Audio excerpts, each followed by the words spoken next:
technologies used in fifth generation antennas. So an antenna is a structure that takes an electric signal and turns it into a wireless signal. So it takes a wire information or a signal from a transmission from a wire and turn it into the air. And also it receives something from the air, an electromagnetic wave of the air. An electric current is generated and it's passed to the device. So it's either an antenna has a source, an electric source, that somehow it will release it into an electromagnetic signal, or it will receive an electromagnetic signal in the air, off the air, and generate a small current and bring the current to the device. So that's what antennas will do.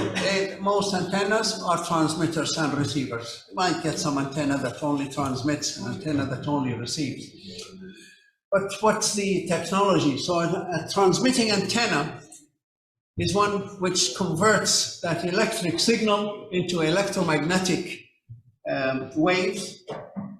And a receiving antenna is the one which will convert the electromagnetic wave of the air into a small electric current, and that brings it in.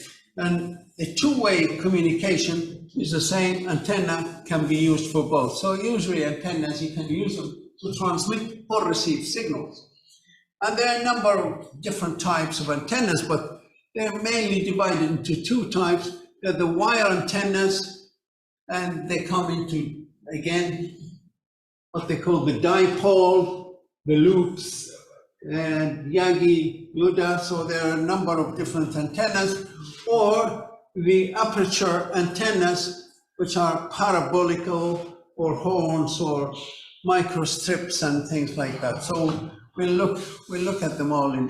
So some antennas will send their signal in almost all directions. Some will be directed to either, to two opposite sides, as in the loop one. The antennas have always been part of the development and success of the wireless phones. So wireless phones, every wireless phone will have an antenna, and the antenna size and structure have been reduced historically to fit into mobile phones, and usually now they're no longer than but 10 centimeters or less. They're found inside every mobile phone.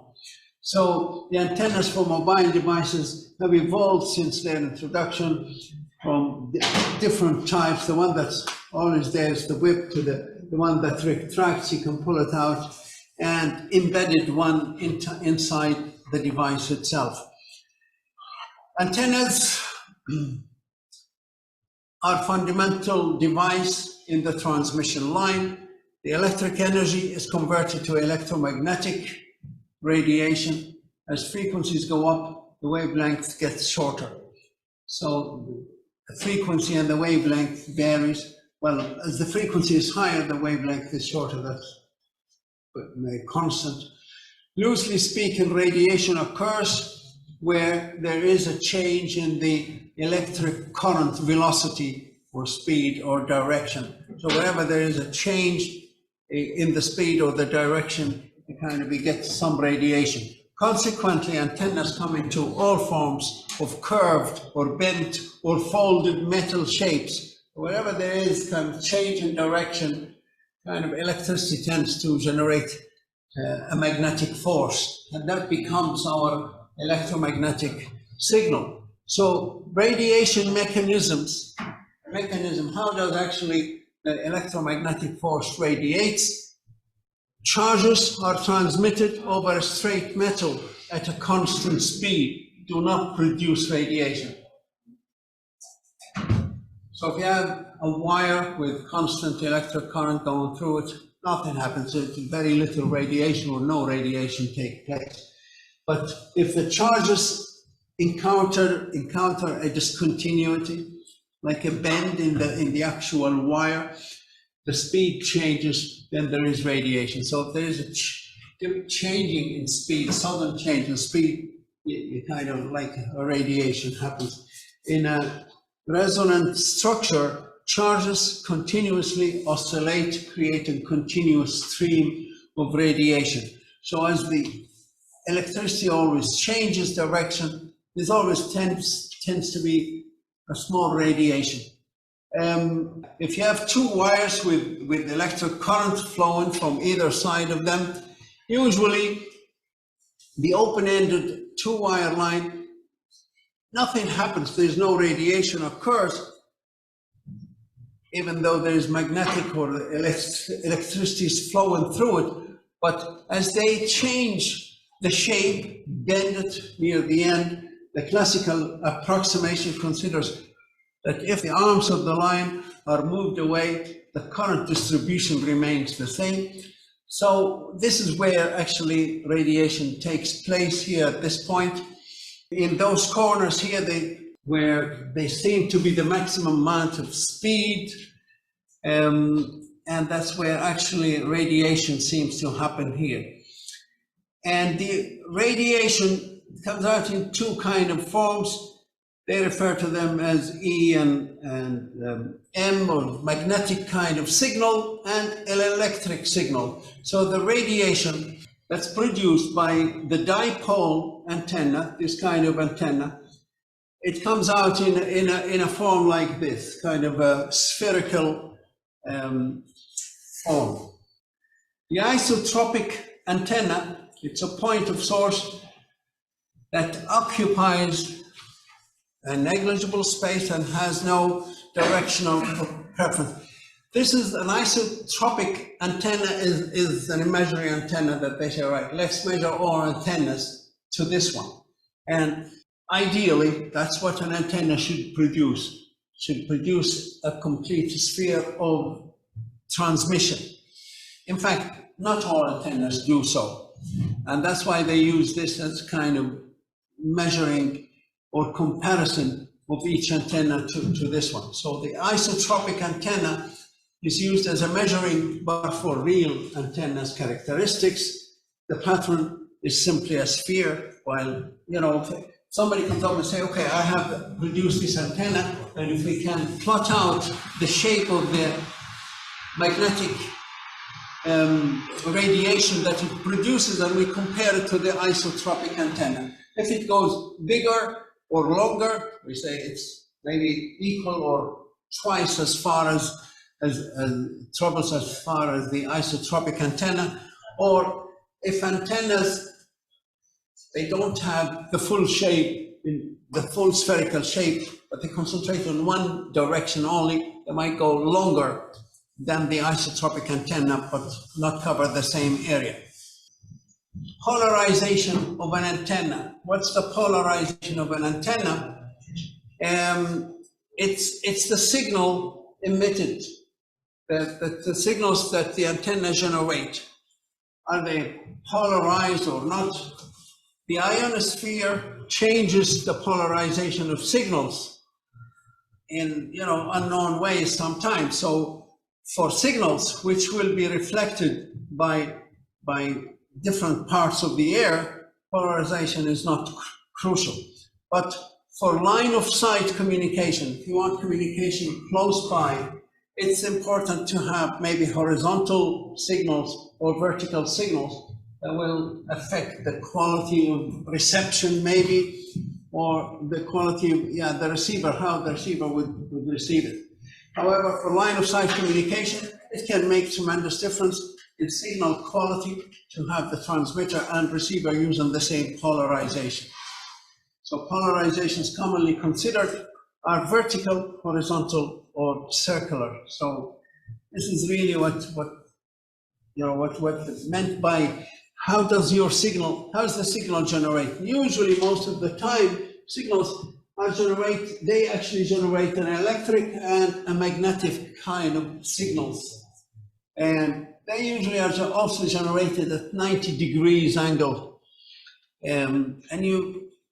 We tend to go for either one of those, but usually it's the receiver should also, if the signal is vertical, ideally the receiver also should be lined up in a vertical way to receive that signal.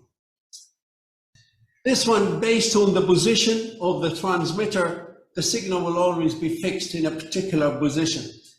Some antennas have circular polarization. The electromagnetic waves that are generated, they can be even a circular wave are normally broken down into vertical and horizontal. And at each certain point of time, as they meet, they tend to generate the circular kind of shape for the signal itself. The circular ones, they seem to they provide good reception because they contain both the vertical and the horizontal at certain points. So they can be received by either receivers. The performance, increased range, antenna gain, and power consumption. These are the measures of performance of an antenna. The range is the distance, the gain, we'll see what the gain is, and the power consumption that's used. So that's how you kind of compare different antennas. With wired antennas, they're the ones that were used, they're called the Yagi-Uda. That's the actual inventor who invented them. They're known as the wire antennas, and they're used to receive, again, electromagnetic signals, and they are picked up by these wires, and usually they have a device here that will either filter them or amplify them and send them down to the device. They're known as the wire antennas. They just provide a conductor, basically, that will pick that signal, the electromagnetic wave, off the air, and with amplification will send it downward to the particular receiving device. The aperture antenna are spherical. They have a reflector, like the dish or that will receive the signal, reflect it back into the wires that will take it act as reception. They're the dipole, they're the two poles that make the basic of many antennas, and that's where the signals are received. And for transmission, the signal will come out and the signal will be radiating from between at that point in the dipole. So the dipoles most antennas will have two wires at least. They're known as the dipoles. They either will transmit, will cause the electromagnetic wave to radiate from that point between them, or when receiving, they'll receive that magnetic wave and a current is generated at that point. The rest of them are, what way are you going to have? Either like the ones that we saw earlier on, we have a lot of these wires facing the electromagnetic radiation to pick the maximum value out of it, maximum absorption of the electromagnetic to generate an electric current, or the aperture ones where you have a disc or a reflector that will receive all the signals and reflect them or concentrate into a certain point. In this case here, like the two poles of the two wires. So these are some of the ways that where the radiation is reflected and is absorbed by the receiver to generate the actual received signal. The dipole antenna is a wire composed of two conductive strands apart in opposite directions, that they part in opposite directions. And the source is most often presented in the center of the structure, which gives this symmetrical shape. The dipole antenna is the simplest type of radio antenna. It will generate or receive an electromagnetic signal. There's some antennas, the likes of those here, they can be on top of cars. These are the Yagi-Uda television kind of reception antennas. As in one of those antennas, there'll be again the two dipoles that will actually receive the actual signal and bring it down. So they most likely in every antenna, there are the two main wires or conductors that will receive the signal generated. The rest of them either magnify it or direct the signal or reflect it onto those two. Antenna arrays is a simple antenna, can be combined to achieve a desired directional effect. And this is where they started using how to actually, can you change the direction of a signal generated. Normally, if you have an antenna, a dipole or otherwise, that has electric current and can transmit a signal, the only way to change the direction is to physically rotate the antenna into a different direction. But by having an array of antennas, individual antennas, they can be caused to actually change the direction of the transmitted signals without physically moving the actual antennas. Realistically, if you have an antenna that generates electromagnetic wave, if you plot the electromagnetic wave, most likely, this is what you might get, is a number of lobes. The main lobe is the biggest directional lobe where you'll be pointing the antenna. Most likely, you'll get a back lobe, and then small, useless, but very small, but number of other lobes they tend to go in different directions. This is for a standard antenna. That's why when we said earlier on, we use it we use a standard imaginary antenna to measure this, to measure the performance of other antennas. We compare them. How far do they go? Does this cover the entire kind of sphere? Obviously, this one does not, and most antennas do not. But it will have one stronger lobe, and that will probably go longer distances than the rest of the lobes. So this is where we can compare different antennas. And the idea is to try and maybe improve the main lobe and reduce the others, so try to concentrate the whole strength into one particular direction. So radiation patterns of antennas are a 3D plot of the gain, but usually the 2D horizontal and vertical cross sections of the radiation patterns are considered. Like usually an antenna will have some sort of a three-dimensional dimension of its radiation. In this particular one, and obviously the bigger lobe up in this direction and smaller ones of different size.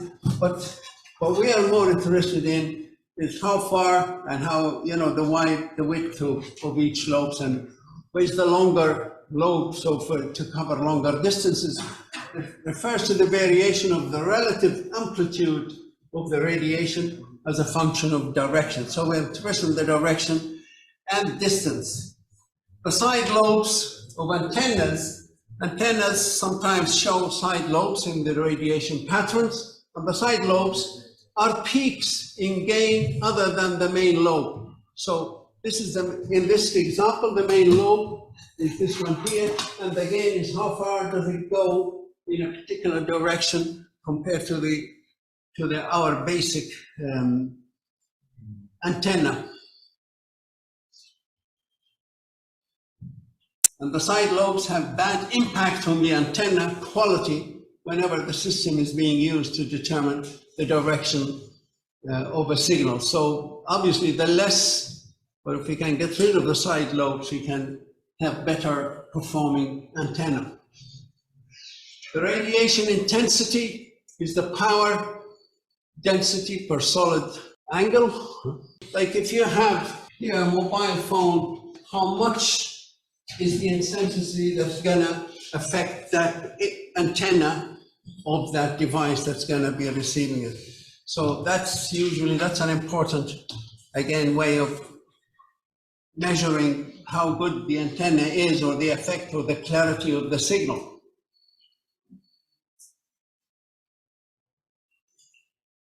Okay, these are, again, the dipole antenna with different shapes, with different types, the folded, the loop, and the actual radiation pattern of a dipole antenna, the shape of the pattern that the dipole antenna would generate. Directivity and gain, what do they normally mean? All practical radiating antennas will radiate more than the isotopic antenna in some direction. So the isotopic antenna is what we use as a standard to measure performance of all antennas. So, for example, we have a certain distance of a sphere, but almost all antennas will transmit, their lobe will go to some direction, much more or longer than the isotopic antenna. The gain is inherently directional, and the gain of an antenna is usually measured in the direction which it radiates best. So if we say, what's the gain of this antenna? It has to be in the direction where it has the longest transmission or radiation. Antenna gain is expressed as the ratio of the power transmitted by the antenna in a given direction and the power that would be transmitted in that direction by a perfectly efficient isotropic radiator or spherical in that direction. So what do we mean by gain? Gain is where, for example, you switch an antenna on and if you can see its radiation, where's the longest radiation in its main kind of lobe? See how far it goes? It's the power transmitted in that direction by the power that would be normally transmitted by our standard spherical imaginary isotropic antenna. So if, for example, our standard one at that power will produce 10 meters, but this one produces 20 meters, then it's 20 divided by 10, and that would be, or in power-wise, that would be twice as powerful. So when we measure an antenna gain, which we measure the power it transmits in its longest lobe. We forget about the side lobes, the transmissions. We look for the longest one and we divide that by the standard one. Isotropic is uniform by definition. So an antenna, if this is the isotropic antenna transmission range, and this is the antenna we're measuring, and even if it has smaller lobes here and there, we look for the longest lobe, and there's the actual ratio gain between. The gain is measured by comparing an antenna to a model antenna or model antenna, typically the isotropic antenna, which radiates equally in all directions. And the term antenna gain describes how much power is transmitted in the direction of peak radiation. So we look in the peak, the strongest radiation, and compare the two of them. And a narrow beam antenna will have a peak gain much greater than 0 dBi, and a broad beam or omnidirectional antenna will have a peak gain around the 0 dBi because its power is spread out over a large greater area of the radiation sphere. The other term that really needs to be considered for as far as antennas are concerned is the impedance. The antenna impedance is seen by the generator as a load connected to the line. It's like resistance. The impedance is the radiation resistance plus the ohm resistance. It's minimizing the impedance differences will maximize the power transfer. So the higher the resistance will reduce the transfer of the power transfer of the antenna or the distance it will cover. So the antenna input impedance is traditionally specified as 50 ohm for most antenna devices. 50 ohm is also that, if you're aware of it, but it's the same resistance to the wire on a local area network wire, but it's irrelevant here. So many, not necessarily by optimal, but provides easy test, debug test. So the antennas basically, they have a lowest resistance, that's 50 ohm, it's reasonably low. And the lower the antenna, the higher the gain. So the point is that the gain is how far does the antenna go when compare the radiation that's produced by an antenna in its peak direction when compared to the isotropic antenna. The impedance is the actual resistance that the antenna provides, and therefore, power consumed and all that. Antenna efficiency is the ratio of power put into the antenna's terminals to the power actually radiated. So the efficient antenna is how much power you put in, how much power it actually generates. Radiation in an antenna is caused by radiation, which can only be measured as part of the total resistance, inducing loss resistance. So the total resistance in an antenna will direct measure of how well an antenna transforms onboard electric energy into transmitted signal energy. So 100% efficient antenna would theoretically convert all input power into radiation. But most antennas in use exhibit at least 50% efficiency, with 70 to 80 being very good designs. So between whatever electricity that goes in and radiation that's generated, obviously 100% is there's no such thing, but there will be between 50 and 80%.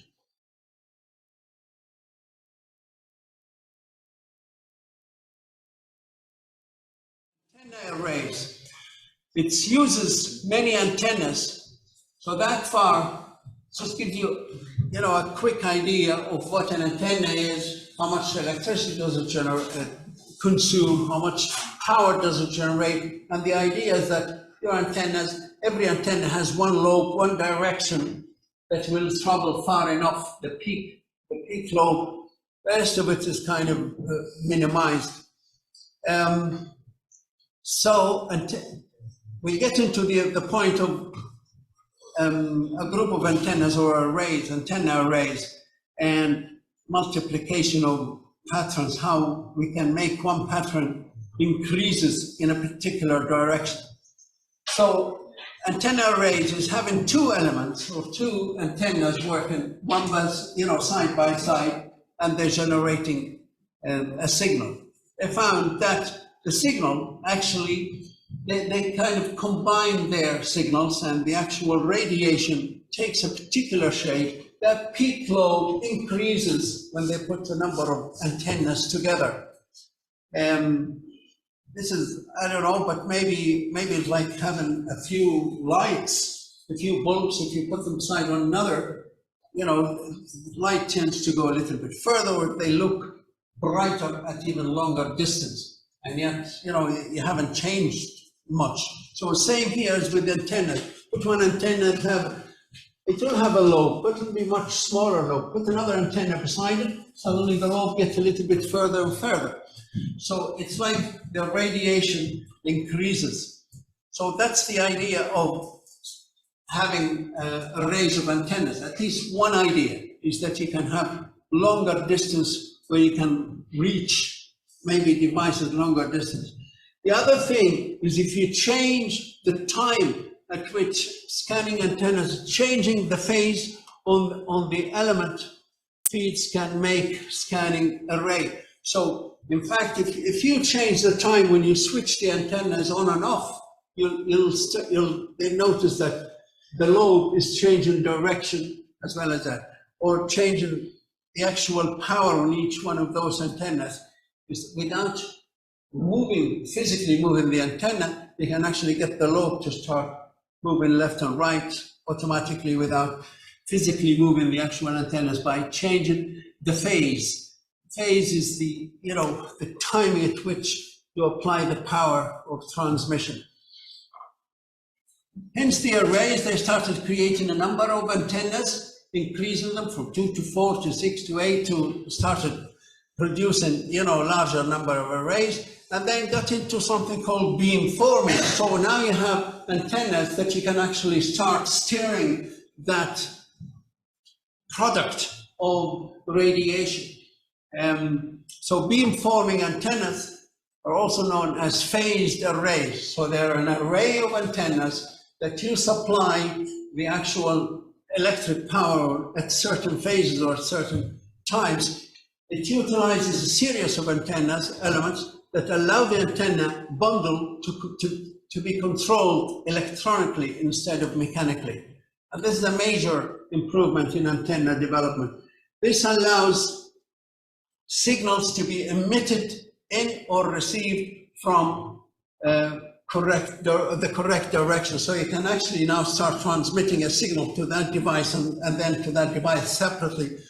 Instead of, remember the original antenna where it broadcasts to everybody, you can now intentionally start transferring different signals in different directions and controlled electronically. So you can control without having to actually rotate the actual antenna.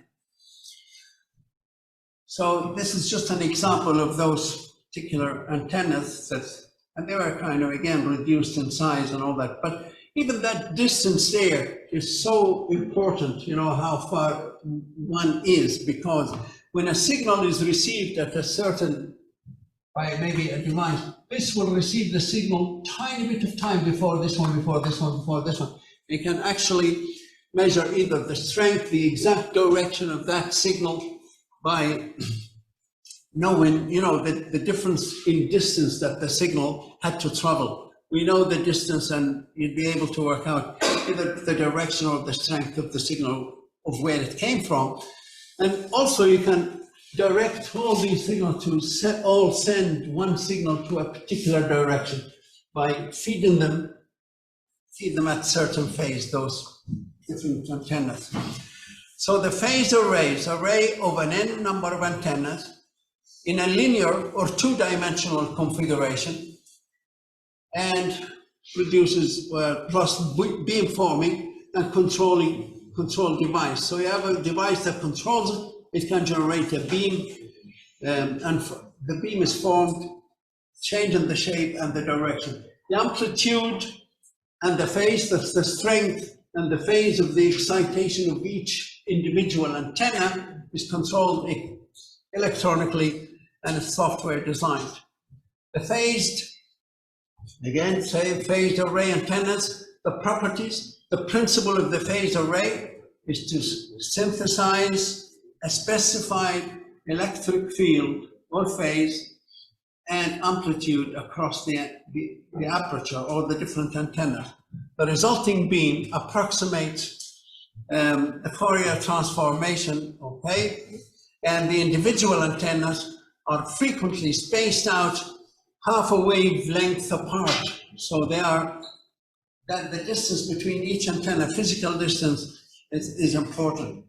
Adding a phase shift to the signal received or transmitted by each antenna in an array of antennas allows the collective signals of these individual antennas to act as the signal of a single antenna with performance vastly different from the individual antenna.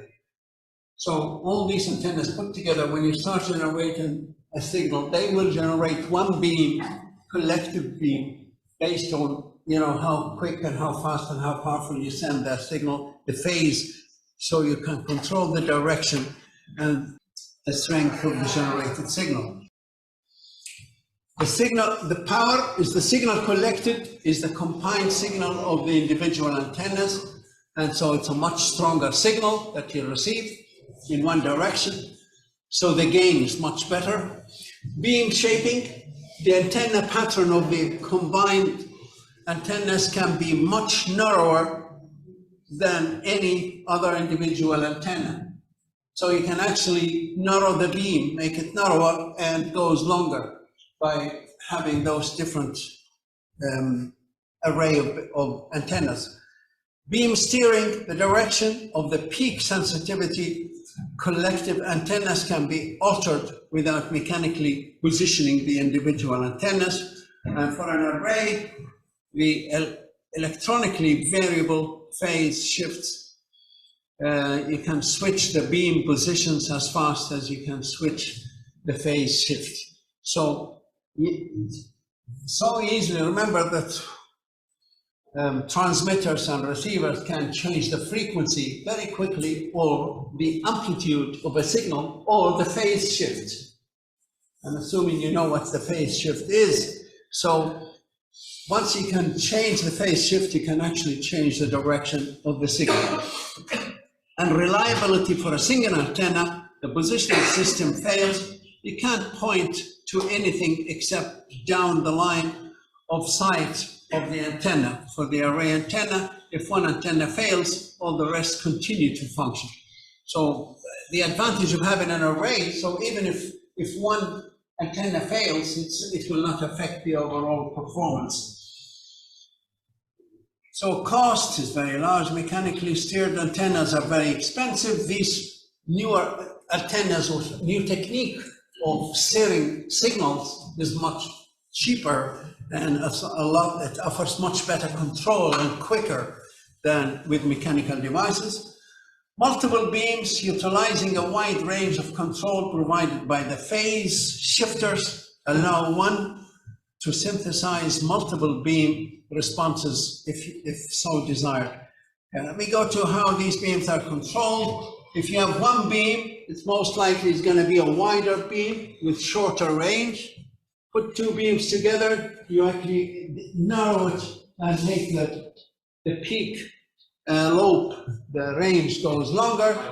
Add more devices and it will even travel further. And this is how they started having first longer beams. Now that's changing the shape. Now changing the actual direction is by playing with the different phases, switching them on and off at certain, one tiny bit more or before the other. You still have little small lobes, but side lobes, but you have one major, lobe that travels a lot longer than all the others. So in order to select a direction, different signals can be sent in different directions, and done by supplying signals with different phases and different amplitudes to the same, transmitters.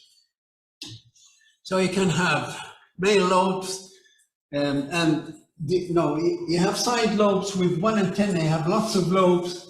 Then, with the more antennas you put together in an array, the less the side lobes are, and the better you can have one directional lobe. So looking at this, you can change.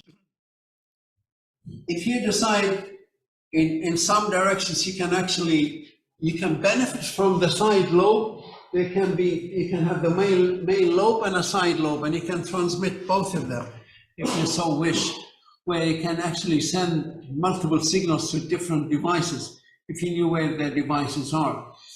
So you can either have one beam, you can improve, you can have two main beams, or shorter but 4 beams. So they found that you can actually have much better control over using an array with different phases, different strengths or amplitudes. So we can have as many signals as we have antennas if you want, but with 4 radiating elements, you can have 1 stronger one, or 2 medium kind, or 4 weaker beams.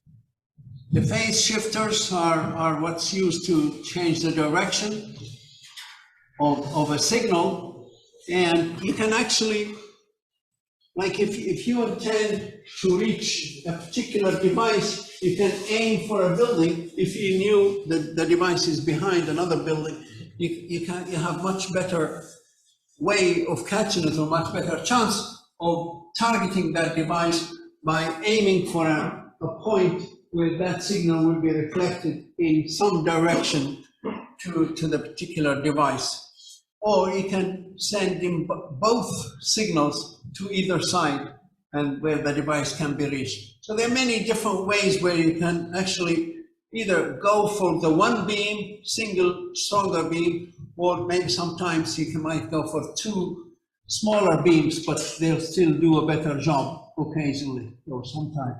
These antennas, the arrays grew up from 2 to 4 to 6 to maybe 64, 128 arrays, and they offer much stronger and much more powerful, control and powerful signal as well in a particular direction. It started becoming, a way where you can actually direct where you want to send your signal. And it's not mechanically, you can change the direction and the strength thousands of times each second. So you can target so many devices without having to physically do any movement. Now, we talked about polarity earlier on. When, most of transmissions are either vertical or horizontal polarity, you can actually have the antennas. You can have multiple antennas with both types of antennas, and you'll be able to transmit both signals simultaneously. So massive MIMO, that's multiple input, multiple output. You need at least 64 antennas to provide that, and that will give you, a lot of direction and control. Beamforming. How come maybe two transmitters, if you want to send a signal to two transmitters, or from two transmitters to the same device? Usually, if you send them, there's a distance between them and they'll never reach that device at the same time. So even though we can transmit towards a particular device, but if I go that way, I'm going to reach that point with this transmitter before this transmitter. Ideally, for a clearer signal, stronger signal, as you turn towards a device, you want to reach that device at the same time. There's no point of, like if I'm sending a message this way to that device, it's going to reach maybe the two signals reach it. But if I go that way, one of the signals is slightly closer to that device than the other. One of the antennas is a little bit closer. So if you can measure that distance, the difference between those two antennas that are transmitting, imagine these two are two antennas pointing. Ideally, you want the signal to reach the device exactly at the same time. If the device is straight ahead of me, that's fine. But if the device is in that direction, so remember that the position is not changed. Now in this direction, one of the signals is going to reach before the other. It's not going to be the strongest signal. It's going to be one is reach signal and then the other one. So ideally, you want to send this signal a little bit earlier, so when it leaves, this one leaves afterward and they both reach at the same time. That's important. That's where arrays come in and beamforming comes in. So for each, if you have two transmitters transmitting, at any point, you're not going to get always the signals getting there at the same time. If a device is here, it's going to receive this signal first and then that signal. That's not the ultimate. There are points there, this point here, that both signals have been received exactly at the same point. But maybe the device is not sitting there, but you can work it out, you can measure out, and you can decide when is the best time to transmit each particular signal at a particular point of time in order to target a particular device wherever that device is, but it's gonna be hit by both signals exactly at the same time. And the moment you do that, you get the maximum amount of, the maximum strength and clarity of the signal. So in this particular case, one transmission is 10% plus the phase of the other. So because you just change the direction or the phase, when you feed that signal, when you transmit that signal on antenna, you can actually reach a device much clearer. And this is good. This is fine. Beamforming is concerned, the pulses are identical from each transmitter, and as the signal, the rings, as they radiate out, at some point they cross each other, and there are others where they do not. And where they cross, a phase amplitude is formed, and where they cross, those are the points of strongest signal. So that's basically the idea, is to transmit the signals at different phases, but in such a way when they reach that ultimate point, they will provide the strongest kind of phase. And when you're receiving a signal, you also want to receive a signal. Each antenna is picking up that signal at a certain time. If you are receiving a signal, and this is the surface of your antennas, there's one antenna is here, one antenna is there, one antenna is there, and they're receiving a signal from one direction. One antenna is going to receive the signal before the others, slightly time-wise, a little bit earlier than the other. So if you take those three signals as they arrive, they're not going to be arriving at the same time. So one signal arrives, and then the next one, then the next one. So your receiver is not going to get the maximum strength of the signal. It's going to probably get a bit of noise as well, or echo. You don't want this echo in the signal. You want the three of them, for example, if there were 3 or 6 or whatever number of antennas, to arrive at the same time. So what they do is when they receive that signal, they introduce some kind of a delay. So this signal here, the furthest away, they bring it in. The one that's nearer, that's a little bit, should be arriving sooner, they delay it a little bit. They introduce a time delay at the receiver here, and then the last signal that's received, they introduce 2 time delays. So now the 3 signals, they're released at the same time, and so introducing delay to the earlier received signals, but then releasing them, and they will form a much stronger signal. So when you're transmitting, you don't transmit at the same time. The distance one, you transmit it first and introduce a phase where this one starts the signal, and then soon the other one starts, so they'll all get together. But when you are receiving signals, again, your most distant signal, and when we say distance, like you have an array of them, and the signal is coming from that direction, then this one is the longest. You introduce a delay, or that one goes in without delay. But we know how big the delay is because of the distance, the space between each other. So this one is introduced with 1 delay, that one is introduced with even longer delay, but in such a way that all signals are received together. And that provides a stronger signal. So this is known as smart antennas. Looking at a group of antennas, they can direct the actual signal into a particular direction. There'll always be some sort of interference. Interference can either be a small lobe or, larger lobes. But by directing them into one stronger one would reduce the interference and will concentrate the signal into one signal. So what is a massive MIMO? A MIMO stands for multiple input, multiple output. If you have many antennas, multiple antennas, where the number of antennas is equal to or greater than 64, that's usually refers to as massive MIMO. It provides spatial multiplexing of many users. So you can communicate with multiple users simultaneously. The antennas to user ratio is M to K, that's the number of antennas to the number of users. Usually, if you have one antenna or a group of antennas, you can talk to different users simultaneously. How many usually? Usually 8. But the more antennas you have, the more users you can actually communicate with simultaneously. A signal strength decays very quickly in wireless communications. In all antennas, the actual transmitted signal loses a lot of power with distance, with every meter. The signal power is received after 1 meter is actually 1000% of the original signal. At 10 meters, 100,000th of the strength of the original signal.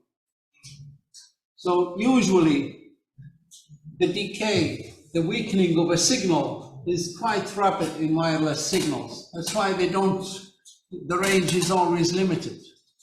And the receiver will only receive a small amount of that particular signal. Remember, if the signal is transmitted to a larger sphere, the receiver will only get a small bit of that strength. The signal strength, the bigger the receiver, obviously, the more signals it will receive from an antenna. The distance it goes, this is an actual kind of diagram that shows the strength of a signal at certain points. If the signal is spread in all directions, that's the kind of spread you'll have.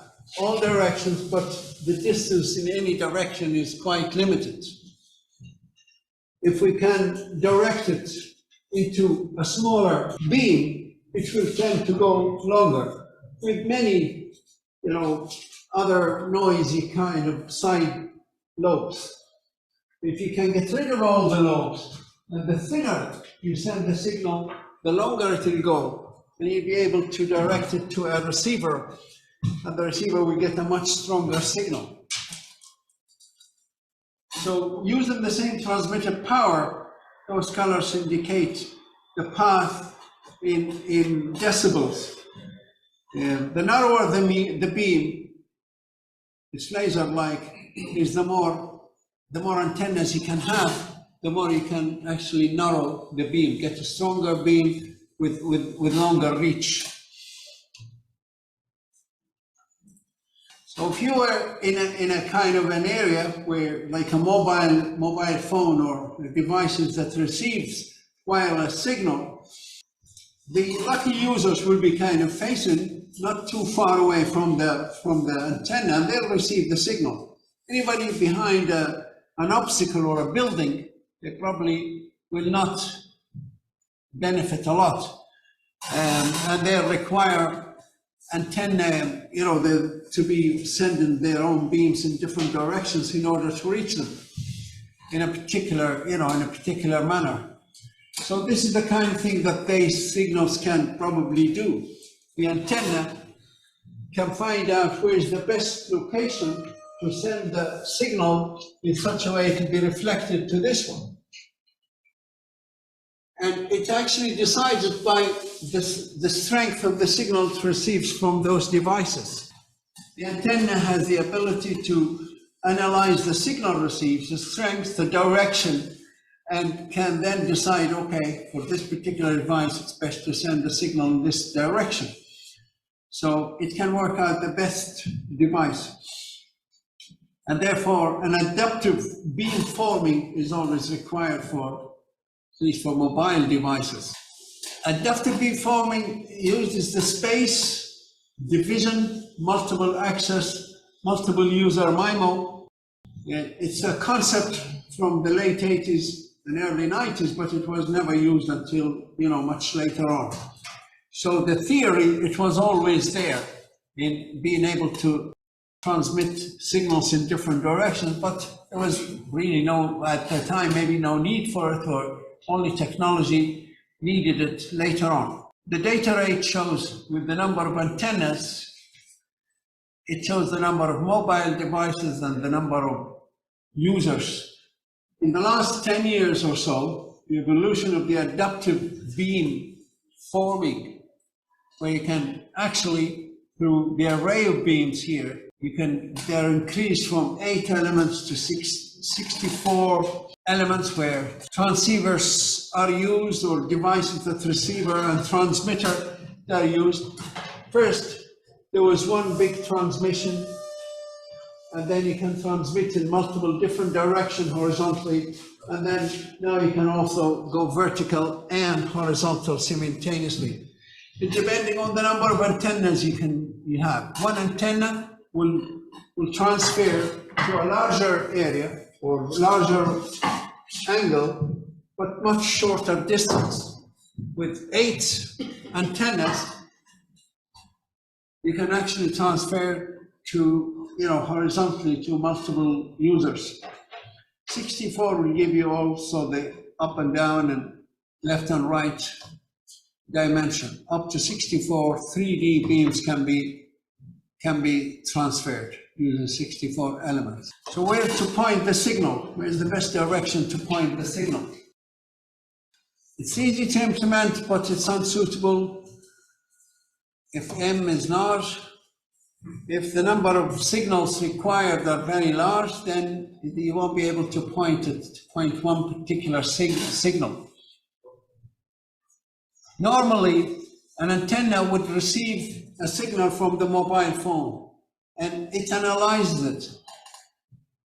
It tries to find out the direction, the strength of the signal and all that, and then decides where's the best way to send back a signal in that particular direction.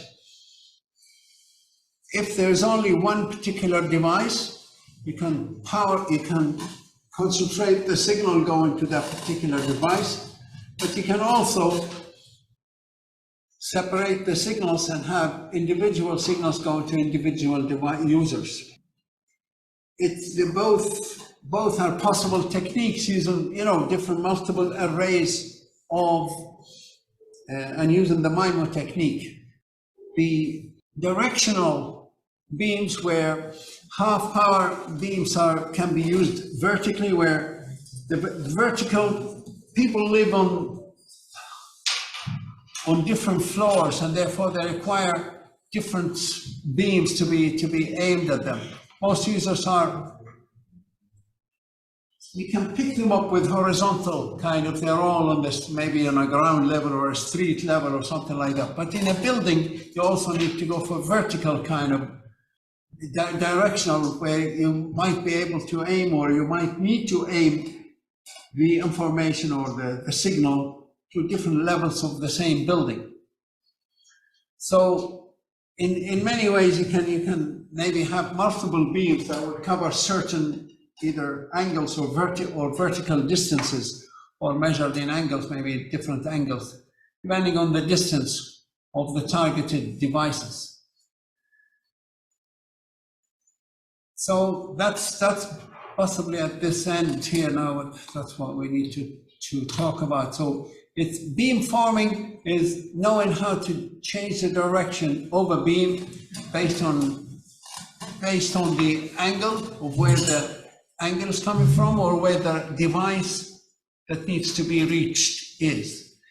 And that, without having to move the antenna, is by actually changing the phase of the signal or feeding the signal at certain points in time with certain amounts of delay that will, in fact, allow the signal to reach the remote device at the same point of time.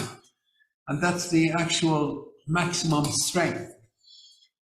And that can be normally worked out by changing the phase, by working out where each device is and where the power lines of the wave, as both waves are moving from two different transmitters, where they cross, and the points of crossing of those 2 points, of those 2 waves, would give the maximum, strongest, clearest signal. So that can be changed based on when each one of those signals leaves. With minute time differences between them, it can easily be controlled. So the strength and the clarity of the signal can be changed by the phase in an array of antennas.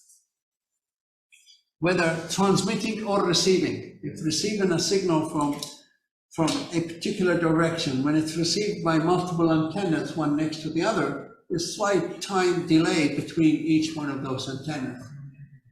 So the antenna will work out what's the delay to work out in order, when summing up those signals together, you get the maximum benefit from that particular device. Even if it's a mobile device, but you'll know you get the strongest signal at this point. So in general, antennas are improving, and at least the major idea that's been around for a long time, since the 90s, but it was only put into action in the last 5 years or so, and started being used now on 5th generation, is that you're able to transfer or transmit and communicate with a lot more devices, with a lot less power and a lot less noise, and yet we'll be able to target each individual machine much clearer. So from our perspective, you need to be aware of the antennas, the basic idea of an antenna, and reach out to the array of antennas, of transmitters in a single array of antennas. And how do they actually perform the beam forming? How's the beam changed either in direction or in intensity onto a particular point, whether sending or receiving the actual signal. And there are a number of videos in the links here. There are links where I found. So I have on the slides, there are a few videos that might be quite handy to watch if you want to learn more about antennas and beam forming and things like that. And they may be related to the material that we'll be looking at here. The gain of an antenna, what's meant by the gain? Is comparing the longest distance an antenna can reach, with the signal of an antenna can reach, when compared to the standard antenna that is used to measure, it is used as a measure for all types of antennas. So we have a standard antenna that's known as an isotropic antenna that produces everything in a sphere. It's an imaginary antenna that generates a perfect sphere of signal, and it has that reach, that's its maximum reach. Now, the antenna gain is what is the longest gain of a normal antenna, the biggest distance or power it has, when compared to the standard antenna that's used for measurement, the isotropic imaginary antenna. What's meant by the phased array antenna? What's meant by an array antenna? That's a number of antennas put together as a unit, and they can be controlled together. The phased is that you can send a signal to all antennas, but at different phases, maybe at different time delays and different intensities. So they can be used to stir the antenna or to change the form or the shape of the antenna.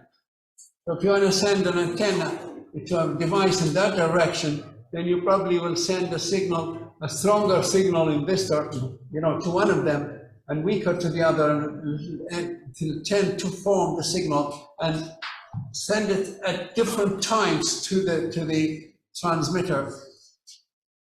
It will be phased out. It's called the phased antennas, that will change the direction of the antenna without having to rotate the antenna to face the direction where you want to send it. The antenna is fixed.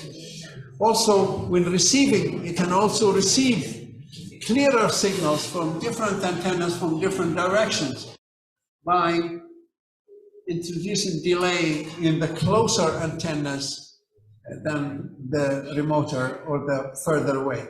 So if you have two antennas here and there's a signal coming from that direction, it's going to hit this antenna first and then that antenna.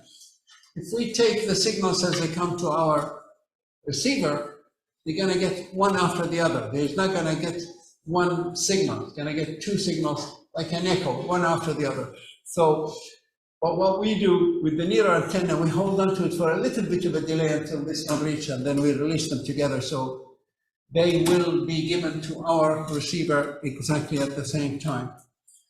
And the time difference is so minute. It's the distance, probably light travels from this point to that point. That's the distance between those two antennas. Well, almost light, so the electromagnetic wave is very close to the speed of light. It's over 2/3 the speed of light. So imagine how long will it take to travel from here to this point. That's the difference. You want to pick them up exactly at the same point. So you're going to introduce a tiny bit of a delay. But that's why computers are good at introducing minute delays. Okay, and that's known as beam forming. So Do you know how beam forming, or can you explain the basic idea of beam forming? It's having multiple antennas and feed them the transmitted signal to each one of those, but at different at different intensity and different times. So beam forming antennas, also known as phased array or beam steering antennas, utilize a series of antennas elements that allow the antenna bundle to be controlled electronically instead of mechanically. And this allows signals to be emitted or received from the corrected direction.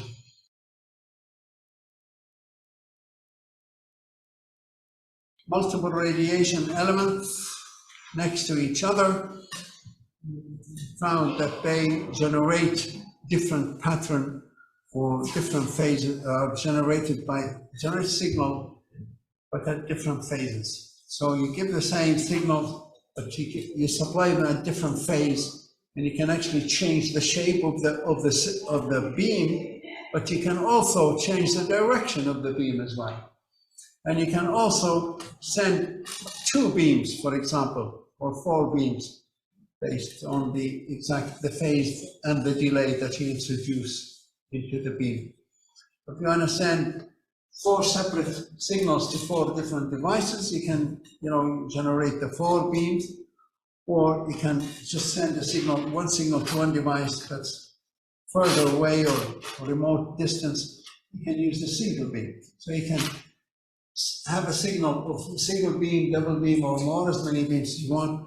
Or you can also instead go for thinner laser kind of narrower beam, but goes much longer distances.